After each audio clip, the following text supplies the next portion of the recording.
Karong hapunan nakahuna-huna mi nga maglaag sa Butuan City. Kauban ako sila Ping, Henry, and of course this is Boy Bulkit. And this is Boy Bulkit Adventure. Tara.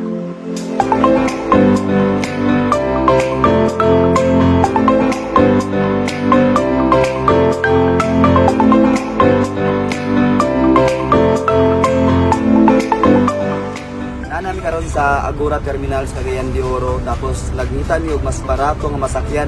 So natay option nga 250 nga van diretso sa Butuan, another 300 something 365 bus ron siya which is aircon gyapon siya, pero two stops siya kada sa monong, so basin ma-delay.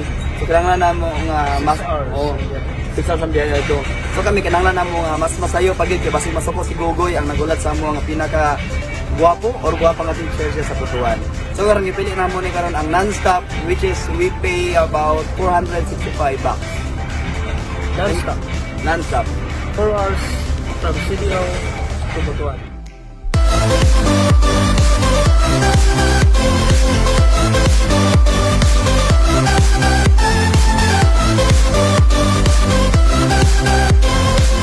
Dito sa mga pagbaba sa bus dito sa may Robinson na terminal, siyempre, ang una namang ipangita kung asa pwede manihapon kay gutom lagi gayo. And lucky lang gitagbang isa ang pinakaambungan nga amigo din sa Butuan, ni Bugoy. Tapos karon gidala niya sa asa ni sa Maxpod, isa nito sa mga food parks dito sa Butuan City. So karon atong tilaw lang mga pagkaon mga busog budid ka. Tara.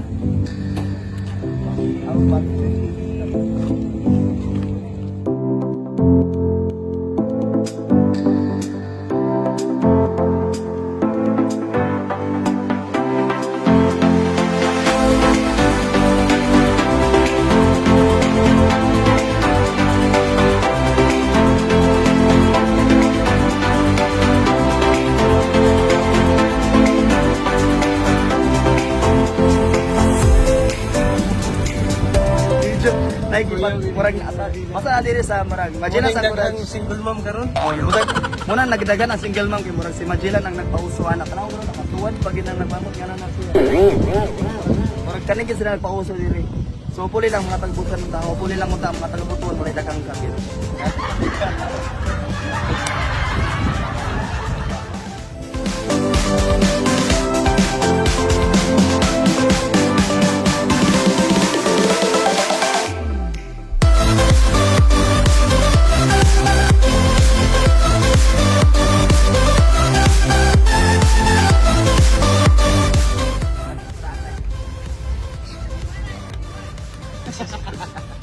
Ikaw man ito yung video nang do. Kumuni ka ba nang sir?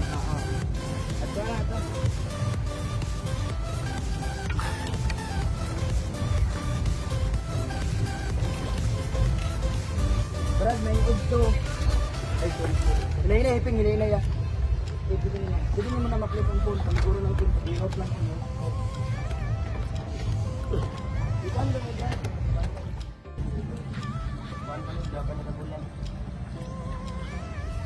Mga igala naata sa kuan. Tawag na favorito nako, bangusan diri sa may Butuan. So, ano yung tawag ng barangay sa Sir Galit? Masaw. Sa Masaw, Masaw, Butuan City. Tama ba? Oh. Tapos karon natong mga kuan, isa tawag sila tigbahog sa isda diri sa kuan, ilang area tigbahog sa isda. So, kamo ang apo sa tag-iya. Isa ka lang mo, Brad? Carl, kami isa si Jusilo. Ikaw sir, saan mo sir? Doris Inyo. So, dugay nga pangita diri sa area sa Masaw sir ang bangus. Dugay na. Mga usa ka tuig sir? 90 Or 90s pa. 90. Asa nang bangka di ba diha mo magsakay para magkuan mag. Para magunsa man na.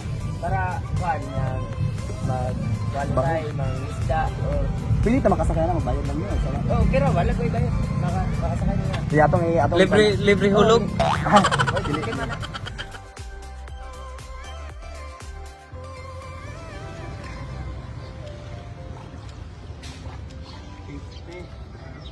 Kusog ng agas eh.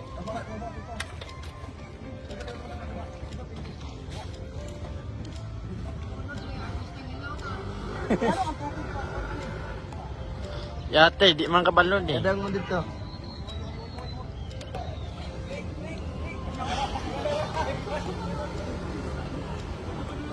Ayaw! Na mo na, ma. Naya na ba?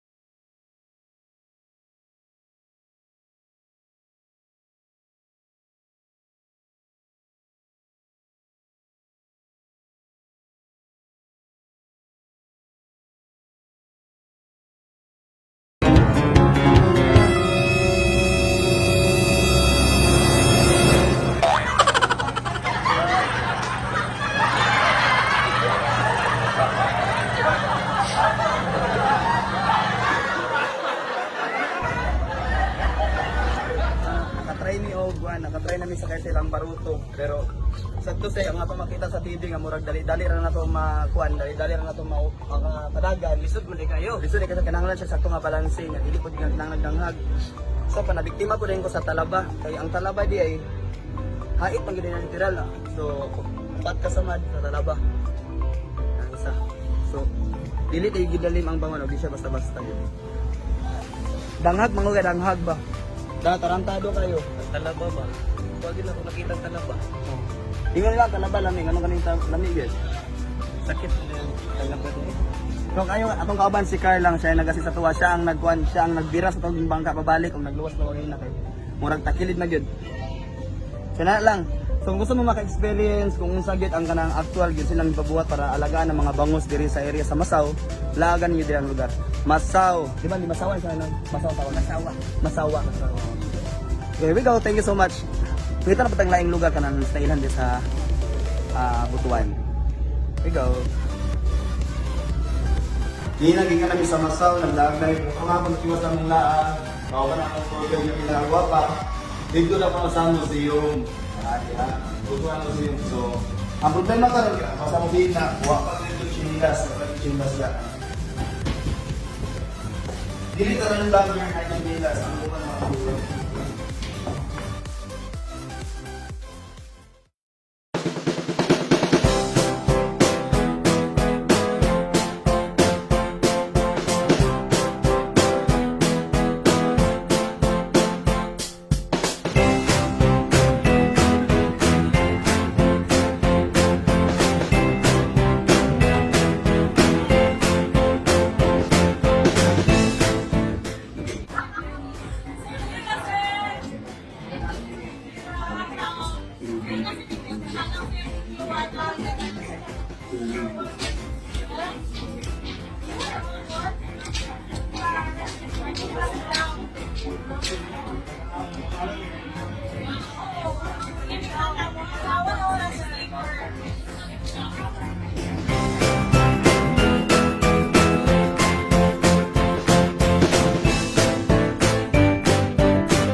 Stoy.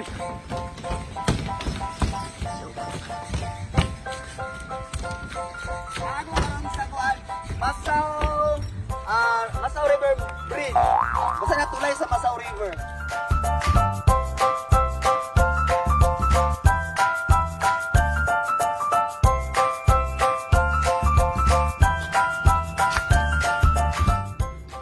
Hello guys, nami diri karon sa statwa ni Magellan and diri sa Peace Team diri sa Buod Eco Park.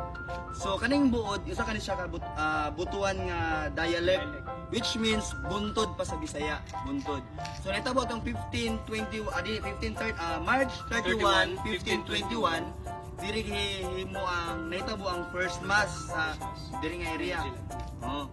Tapos after sa mass, Easter Sunday man na siya, nagturok din sila cross which is makita nato sa likod. Ipakita ang cross sa likod. Unang kuan. Lag-lag lang mo diri buod iko. Welcome. Magellan. Boy. There we go. Karon na ako karon diri sa Madjaw Kajao sa Venecia para manghulam sila mga gamit or mutanaw sila mga gamit ko nga related to Butuan City. So, bitaw.